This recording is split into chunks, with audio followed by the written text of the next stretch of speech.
Welcome to the Genius Factory. Enjoy the video. You begin by opening the Bank of Baroda app or portal and choosing New User Registration. Enter your CIF or account number, registered mobile number, and the debit card details when prompted. You will receive an OTP. Type it in promptly to verify your number. Once done, create a unique customer ID and a temporary password as instructed. This gets you into the registration flow, so you can move quickly to set secure credentials and complete validation steps. Next, verify your identity and set up access controls. You will be asked to change the temporary password to a strong login password. Use upper, lower, numbers, and symbols. Then create a separate 6-digit transaction PIN for transfers.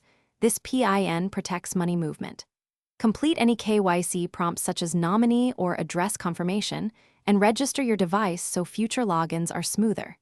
Make sure to set challenge questions for recovery. This helps if you forget credentials later.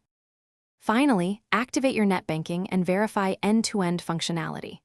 Log out and log back in using your new credentials to confirm session stability, then perform a small transfer or view a mini statement to validate transactions.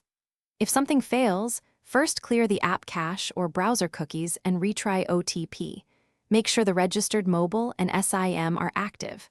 If problems persist, contact BOB support with your customer reference and error details so they can quickly trace. Thanks for watching. If you found this helpful, don't forget to like and subscribe.